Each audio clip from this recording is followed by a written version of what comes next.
normalmente, quando começa um projeto, a gente tem uma reunião para decidir como é que o projeto vai ser feito. Então todo mundo se senta na mesinha, todo mundo reunido para decidir quais são os requisitos, ou seja, o que é que o sistema vai ter. Então depois que é decidido isso, é que a gente passa realmente a utilizar o computador.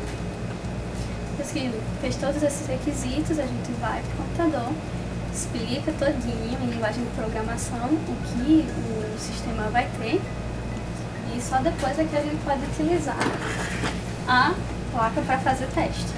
A gente faz o teste primeiro em software, testa todo o sistema, depois a gente vai para a placa, porque é nela que a gente vai conseguir ver realmente como é que vai funcionar o circuito.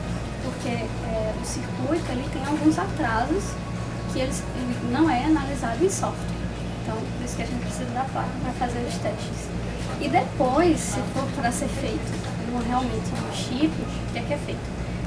Vai ser feito um teste na placa, vai ser feito novamente um teste maior em software, onde é analisado todo o sistema, dadas as entradas, ele vai processar e é analisado as saídas para ver se elas estão correspondendo ao que a gente queria, e depois entrar no processo de desenvolvimento realmente do chip. Você vai ter várias fases até você chegar no circuito que pode ser impresso no wafer de silício.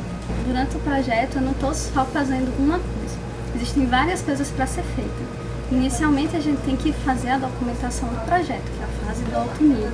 Depois a gente tem que saber linguagens de programação para poder desenvolver a parte do software do seu circuito. É um circuito, mas ele está em software. Depois você tem que ser capaz de pegar esse seu circuito e colocar numa placa. Ver como é que ela funciona, quais são os pinos que tem que ser usados dentro da placa. Depois você tem que saber fazer esses testes mais amplos para o desenvolvimento do chip, se preciso for. E fazer os testes quando esse chip retorna para garantir que ele está correto. Eu estou trabalhando agora no projeto de iluminação pública e a ideia dele é reduzir os custos com a iluminação pública, porque a gente vê que tem postes que estão ligados, né? As lâmpadas desses postes estão ligados durante a manhã e não estão ligados durante a noite, ou então eles não estão nem ligados. Então a ideia é que a gente reduza resolvendo esses problemas. Então a gente já desenvolveu o projeto, já passou pela documentação, já está no FPGA e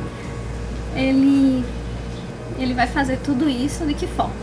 Ele vai estar no postezinho, né? Como são vários postes, ele vai estar lá fazendo o controle das lâmpadas e ele verifica se a lâmpada está acesa, ele tem a programação dessa lâmpada para dizer quais são os horários para ela ficar acesa, quais são os horários para ela ficar apagada, quais são os dias que ela tem que fazer isso.